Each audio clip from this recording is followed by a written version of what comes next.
Hello, I am Shivi Saxena, TGT from Gyandeep Senior Secondary Public School.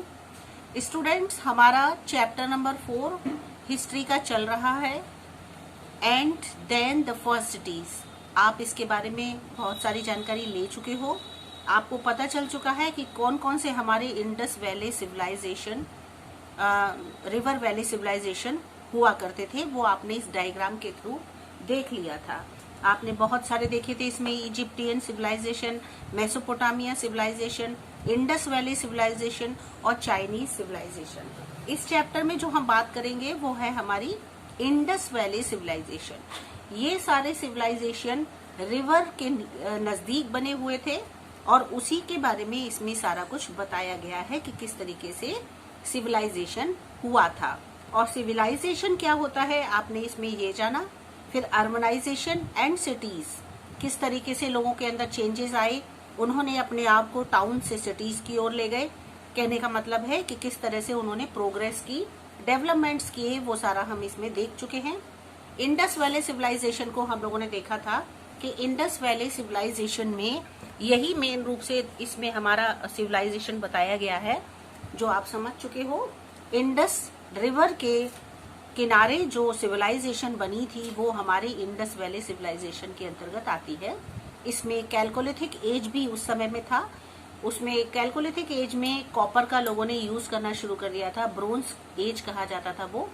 उस समय लोगों को कॉपर और टिन का मिक्सचर करके उसके द्वारा बनाए जाते थे बहुत सारे टूल्स और पॉट्स, ये सब चीजें वो बनाना शुरू कर दिया था। ये हम इसमें समझ चुके थे। ओके स्टूडेंट्स, अब हम आगे बढ़ते हैं। इसमें आप ये चीज देखेंगे कि what were the main features of this civilisation. इस चैप्टर में ये बताया जा रहा है कि कौन कौन से मुख्य रूप से तथ्य थे, फीचर्स थे कौन कौन से सिविलाइजेशन के, जिसकी की वजह से आज ये यादगार बनी है, इसे हम याद रखे हैं। तो सबसे पहला था टाउन प्लानिंग, कि टाउन प्लानिंग किस तरीके से हुआ करती थी, मतलब जो टाउन होता था उसकी व्यवस्थाएं कैसे की जाती थी, उसको प्लान करके किस तरह से बनाया जाता था और कौन कौन सी फैसिलिटीज थी जिससे कि लोग उससे बेनिफिट उठाते थे। तो देखिए, the most striking feature of the Indus valley civilisation was well planned nature of its cities. सबसे इम्पोर्टेंट बात जो थी इस इंडस वैली सिविलाइजेशन की वो ये थी कि यहाँ का जितना भी टाउन था वो सारे उसके नेचर जो थे वो वेल प्लान्ड थे, मतलब पहले से उसको प्लानिंग करके बनाया गया था जिससे कि उसमें सारी व्यवस्थाएं प्रॉपरली थी। Most of our knowledge of the Indus cities is based on excavations at Mohenjodaro and Harappa. जितना भी इंडस सिटीज हमें मिला है उसके समय का खुदाई के दौरान जो हमें जितने भी सिंबल्स मिले उसमें मोहनजोदाड़ो और हड़प्पा, इनकी जो सभ्यता थी वो ही हमारे इंडस वैली सिविलाइजेशन को दर्शाती है। Like most of the Indus town, ज्यादातर जो इंडस टाउन हुआ करते थे, इंडस के जो कस्बे हुआ करते थे, वो Mohenjodaro was a grid planned city. जो मोहनजोदाड़ो सिटी था ये सबसे ज्यादा वेल प्लान्ड और बहुत सिस्टमैटिक अच्छे से बना हुआ था। All the streets cut each other at right angle.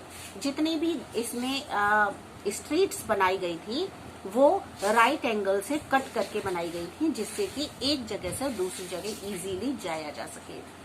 और इनको 2 पार्ट्स में डिवाइड कर दिया गया था। एक पार्ट जो था वो हायर लेवल था जिसमें कि वो प्लेटफॉर्म्स बने हुए थे जो कि बेक्ड ब्रिक्स के द्वारा बने हुए थे, मतलब जो कि मजबूत ईंटों के द्वारा कंस्ट्रक्ट किए गए थे। Archaeologist call this area Citadel और एक्रोपोलिस। इसको जो आर्कियोलॉजिस्ट थे उन्होंने इन दो चीजों इनको नाम दिया, सिटाडेल बोला या फिर एक्रोपोलिस इसको नाम दिया गया। It might have been the administrative centre of the city, और फिर ये एडमिनिस्ट्रेटिव सेंटर बन गया उस सिटी का। All the large public buildings were located, और दूसरे जितने भी बड़े बिल्डिंग्स उस समय के बने हुए हैं वो सारे यहीं पर लोकेट किए गए हैं। और सेकेंड पार्ट इसका था वो था lower part of city consisted of the houses of the common people. जो सेकेंड पार्ट था उसमें उन लोगों के हाउसेज को रखा गया था जो कि कॉमन लोगों के लिए बनाए गए थे। तो ये तो बात हो गई टाउन प्लानिंग की। कहने का मतलब ये है कि जो टाउन की प्लानिंग होती थी वो पहले से प्लानिंग रीप्लान करके किया जाता था, जिससे कि व्यवस्थाएं अच्छी बन सके। ऐसा आर्कोलॉजिस्ट ने अपने एक्सकेवेट के दौरान ऐसा महसूस किया, ऐसा उनको सिंबल्स मिले। फिर उसके बाद नेक्स्ट पॉइंट है बच्चों ग्रेट बाथ। ये भी बहुत अच्छा है। देखिए इसमें एक पिक्चर बना हुआ है ग्रेट बाथ का। इसमें स्ट्रीट का इंटरसेलेक्टेड एट राइट एंगल से सारी कनेक्ट हो रही हैं। इसमें एंगल्स जितने भी स्ट्रीट्स के बने हुए हैं, तो वो आप इस पिक्चर के थ्रू देख सकते हो। अब ग्रेट बाथ की बात होती है तो ग्रेट बाथ देखो इसमें ये बना हुआ है। और ये जो ग्रेट बाथ था ये सिटाडेल एट मोहनजोदाड़ो, ये मोहनजोदाड़ो में था। आर्कोलॉजिस्ट जो थे उन्होंने स्ट्रक्चर से ये देखा कि ये जो ग्रेट बाथ इसको नाम दिया इन्होंने, इस स्ट्रक्चर को तब देखा उन्होंने तो ये बहुत विशाल और बहुत फैसिलिटीज को लेकर के बना हुआ था, तो इन्होंने इसका नाम ग्रेट बाथ रखा। और ये जो टैंक था, ये जो बाथ ग्रेट बाथ था, ये रेक्टेंगुलर टैंक शेप में बना हुआ था और जो इसके ब्रिक्स थे वो एक साथ जुड़े हुए थे। और ये टैंक जो था वो वाटरप्रूफ थी, इसकी वॉल्स, और 3 सेंटीमीटर थिक लेयर हुआ करते थे इसके, जिससे कि ये बहुत ज्यादा मजबूत थी। Flights of steps from opposite sides led to the bottom of the tank. और इसके जो बॉटम में जो टैंक बने थे उसकी साइड्स जो थी वो भी बहुत अच्छी बनी हुई थी। और इसके अंदर जो रूम्स थे ना बच्चों, वो रूम ऐसे थे जिसकी टैंक की 2 साइड से जो थे वो कनेक्ट थे ग्रेट बाथ से। और इसका in one of the rooms there was a large wall, और हर रूम के साथ में एक बड़ा सा वॉल बना हुआ था, from which water was supplied to the tank, जिसमें से वाटर जो था होकर के टैंक से सप्लाई होकर के वाटर आता था। यूज्ड और dirty water was drained out through an outlet to a brick drain. और जो वेस्टेज वाटर था, जो गंदा पानी हुआ करता था, उसके लिए भी पूरे ड्रेनेज सिस्टम की व्यवस्था की गई थी। आर्कोलॉजिस्ट आर नॉट श्योर, लेकिन आर्कोलॉजिस्ट जो थे उनको मजबूत श्योर नहीं थे वो व्हाट दिस स्ट्रक्चर, कि ये स्ट्रक्चर जो था किस यूज के लिए बनाया गया होगा। It might have been used by the people of the city to have a bath before attending important functions and ceremonies. इसको देख करके ऐसा लगता था कि ये जो ग्रेट बाथ था ये केवल लोगों के बेदिंग के लिए ही नहीं लगता था, बल्कि ऐसा लगता था कोई इम्पोर्टेंट फंक्शन या सेरेमनीज भी होते थे तो शायद इसमें वो भी अरेंज किए जाते होंगे। तो इस तरह से जो ग्रेट बाथ था बहुत बड़े एरिया में बना हुआ था और सिस्टमैटिक था, पूरी फैसिलिटीज थी, रूम्स की पूरी व्यवस्थाएं थी और उनको भी कनेक्ट किया हुआ था वॉल से, जो बहुत बड़ा सा बीच में था, तो उससे वाटर इसमें सप्लाई होता था। तो ऐसा लगता था जैसे कि ये शायद किसी फंक्शन वगैरह होते थे तो उसमें भी इसका यूज किया जाता होगा, ऐसा इसमें पढ़ने से मिलता है। और ये ग्रेट बाथ की एक इम्पॉर्टेंट फीचर है। अब देखिए ग्रेनरी जो है, ये भी एक ग्रेट ग्रेनरी का इसमें पिक्चर बना हुआ है। ग्रेनरी क्या हुआ करता था, to the west of the bath, ये जो बाथ है ग्रेट बाथ है, इसके वेस्ट डायरेक्शन में a massive brick platform has been excavated. जब आर्कोलॉजिस्ट ने वो सबूत ढूंढ रहे थे, वो सिंबल्स देख रहे थे, उस समय उन्हें एक ऐसी चीज मिली जो कि ग्रेट बाथ के वेस्ट में एक प्लेटफॉर्म जैसा बना हुआ था, जो कि ब्रिक्स का बना हुआ था। शेप और साइज जो स्ट्रक्चर का था वो ऐसा सजेस्ट करता था जैसे कि वो एक ग्रेनरी के रूप में बना हुआ है। और बहुत बड़ी ग्रेनरी जो है वो हड़प्पा की सभ्यता में के दौरान जब मिला एक्सकेवेट होकर के, तो ये भी देखने के लिए मिला। इस तरीके से ये बना हुआ है। तो ग्रेनरी का भी इसमें बहुत अच्छा वो दिखाया है कि हमारी सभ्यता इससे नजर आती है। नेक्स्ट है इसमें रेजिडेंशियल एरिया। रेजिडेंशियल मतलब जहां पर कि रहा जाता है वो वाला area. In the town area, जो टाउन था उस समय का बच्चों, जो कि सिटाडेल से अलग था। Away from the Citadel platforms were build for houses. कुछ ऐसे हाउसेस बने हुए थे, उनका एक अलग ही प्लेटफॉर्म हुआ करता था। और ये जो प्लेटफॉर्म थे, ये enabled houses in the cities to be build above the floor level. ये जो लेवल हुआ करता था दूसरे फ्लोर्स का, और दूसरी जो ग्रेट बात है, अदर और चीजें थी, उनके फ्लोर से थोड़ा सा ऊंचा था, इससे मिला हुआ नहीं था। Most of the houses were plain, और जितने भी हाउसेज थे वो प्लेन थे।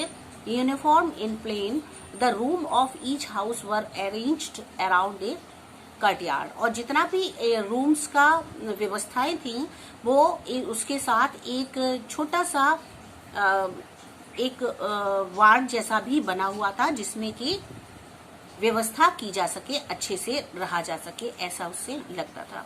Each house had a single entrance, और हर हाउस की एंट्रेंस जो थी वो सिंगल ही थी। One of each 3 houses had a wall 2, और हर 3 हाउसेज की वॉल कितनी थी? 2 वॉल्स के द्वारा 3 हाउसेज उन्होंने बनाए हुए थे। Many houses had a separate bathing area at well, और जो हर हाउस में एक बेदिंग एरिया जो था, वॉशिंग रूम था, वो एक सेपरेट तरीके से बनाया हुआ था। Some of the houses were double storeys, और जो भी हाउसेज थे वो सिंगल स्टोरी नहीं थे बल्कि डबल स्टोरीज थे। इस तरह से उस समय भी से पता चलता है, रेजिडेंशियल एरिया जब आर्कियोलॉजिस्ट ने देखा तो पता चला कि कितनी सिस्टमैटिक वेल प्लान्ड तरीके से उन्होंने सारी चीजें व्यवस्थाएं की हुई थी, बनाई हुई थी, कि पूरे प्लानिंग के साथ में सारी चीजें उन्होंने तैयार की थी। नेक्स्ट पॉइंट है बच्चों इसमें, वो है drainage. At the houses were built, house जो बनाए जाते थे उस समय में, a careful drainage system was laid out. हर हाउस के लिए उन्होंने एक ड्रेनेज सिस्टम की भी बहुत ही अच्छे तरीके से व्यवस्था की हुई थी। जो drains in houses in variability led to cesspool और मैन होल, उन्होंने उसके लिए एक मैन होल भी बना रखा था हर रूम का, और जो डर्टी वाटर होता था उसको बाहर जाने के लिए उन्होंने बहुत अच्छे से ड्रेनेज की सिस्टम कर रखा था। Drains along the main roads were covered and were inspected and cleaned regularly. इस तरीके से नहीं था, जहां पर भी रोड पर इसको बनाया हुआ था तो वो कवर्ड था, ये नहीं है कि वो ओपन हो जिससे कि वायरस हो सके या बैक्टीरिया बन जाए वहां पर। इसकी भी उन्होंने पूरा ध्यान रखते हुए उसको कवर्ड बनाया हुआ था, और सिटीज को बहुत साफ सुथरा रखते थे। द ड्रेनेज सिस्टम और द इंडस सिटीज स्टैंड्स, और जो ड्रेनेज सिस्टम है वो इंडस के सिटीज को दर्शाता है। Remarkable among the cities of the world at that time, ये बहुत ही रिमार्केबल चीज थी उस समय के सिटीज को, जिससे कि हम जान सकते हैं कि कैसी व्यवस्थाएं की गई होंगी।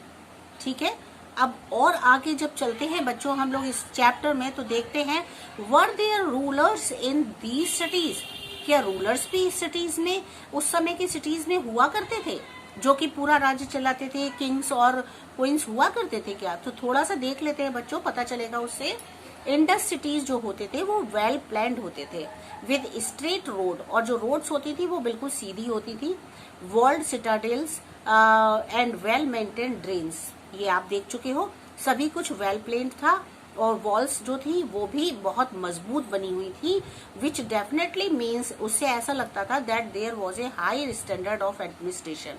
इन सब चीजों को देखने के बाद ऐसा लगा कि कोई प्रशासक जो है या एडमिनिस्ट्रेशन जो यहाँ का है वो बहुत हाई लेवल के स्टैंडर्ड का है।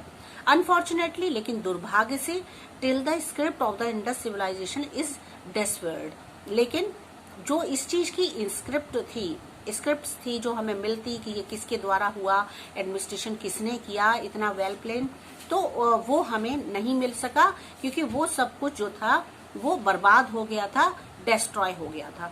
We can hardly say anything about the nature of government in the Indus cities. बस हम इतना ही कह सकते हैं बच्चों कि ये जो कुछ भी हमने एडमिनिस्ट्रेशन देखा ये केवल प्रकृति का गवर्नमेंट थी। नेचर को चलाने के लिए जो हमारी नेचर थी वही गवर्नमेंट का काम करती होगी, इंडस सिटीज को इतना सुंदर बनाने के लिए। यही कह सकते हैं क्योंकि उस समय का जितना भी जो मिला है बस उसी सबूतों के हिसाब से की सोर्सेज से उन्होंने इंफॉर्मेशन दी है। बाकी ये किसने बनवाया, कैसे बना, ऐसी इंफॉर्मेशन कोई भी हमें नहीं मिल सकी। What did the people eat? लोग क्या खाया करते थे उस समय के? तो number of crops were cultivated. उस समय में बहुत सारी फसलें उगाई जाती थी, जैसे कि cereals, wheat and barley, pulses, oil seeds, ये mustard and sesame and millets like bajra, ragi, jowar, ये चीजें उस समय के लोग खाया करते थे क्योंकि ये सारी चीजें after excavate they are the symbols, ये सिंबल थे जो कि हमें मिले। Remains of these crops have been found from the excavated sites. ये सारी चीजें क्रॉप्स जो थी हमें मिली खुदाई के दौरान, जब हमें सारे अवशेष मिले। We do not find much evidence of cultivation of rice. हमें बहुत ज्यादा एविडेंस राइस के कल्टीवेशन के नहीं मिले। Fish, meat, milk, date and fruit were also a part of the diet. ये जो थे मीट था, फिश था, मिल्क था, डेट था, फ्रूट्स जो ये थे, ये उस समय की डाइट में हमें मिले कि ये लोग इस तरह से खाया करते थे। तो ये भी आप इसमें देख चुके हो। अब आप इसमें नेक्स्ट जो देखोगे वो ये है कि व्हाट डिड दे वियर, वो क्या पहना करते थे। तो आप क्या पहना करते थे, वो किस तरीके से, वो आप इसमें देख लीजिए। Archaeologists have found evidence of cotton and woven clothes. वो कॉटन के और वुवन क्लोथ्स को पहना करते थे। Spindles made of clay have been found in many sites. और ये जो क्ले है, जो स्पेंडल्स थे वो क्ले के द्वारा बनाए जाते थे उस साइट्स में। Spindles are used to spin cotton thread. Spindles क्या होता था, कॉटन के थ्रेड के द्वारा बुन करके बनाया जाता था, उसको स्पिंडल्स कहते थे। मैन वोर फ्लोइंग लेंथ ऑफ क्लोथ। और जो इंसान थे, आदमी थे, वो कपड़े को जो पहनते थे वो बहुत लंबा हुआ करता था। While the women wore skirts. और जो औरतें होती थी वो स्कर्ट्स पहनती थी। As can be seen from various figurines from found in the sites. जैसा कि आप इन पिक्चर्स में भी देख रहे होंगे, तो उससे भी कुछ अंदाजा लगता है। Both the man and the women seem to have draped a shawl over their shoulders.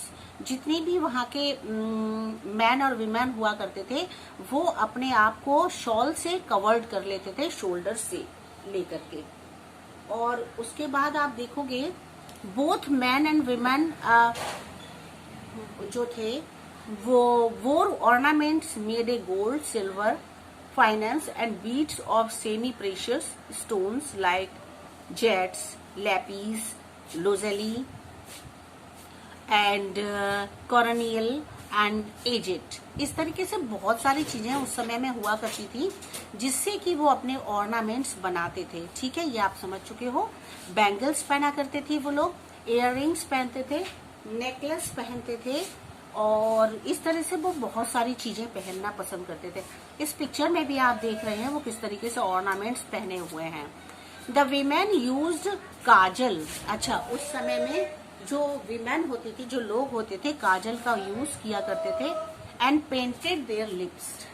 और अपने लिप्स पर पेंट को लगाया करते थे। As they do even today. जैसा कि आज भी देखने को मिलता है, लोग अपने लिप्स पर कलर जो है लगाते हैं। Did they know to write. क्या वो लिखना जानते थे। अब क्वेश्चन आता है, जब हम इतना सब कुछ पढ़ चुके हैं तो हमें ये भी जानना जरूरी है कि वो लिख पाते थे या नहीं।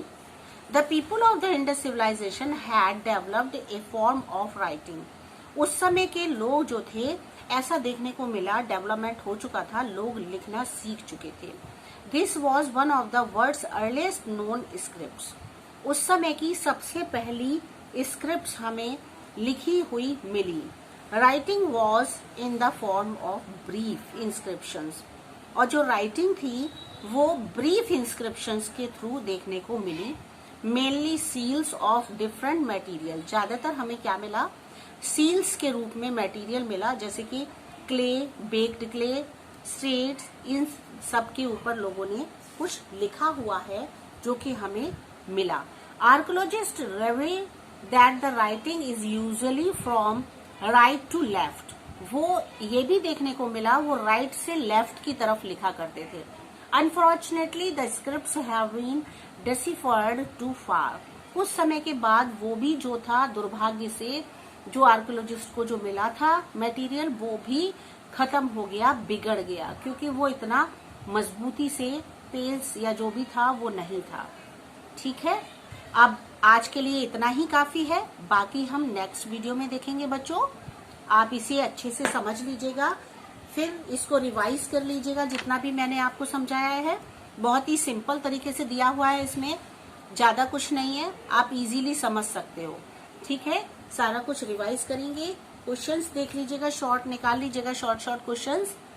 और बच्चों अपने घर पर अपनी स्टडी को कंटिन्यू रखिएगा। जितने भी चैप्टर्स करा दिए गए हैं उनको तैयार कर लीजिएगा, आपके एग्जाम जब भी हो आप उनको सडन दे सको। Okay students, bye bye.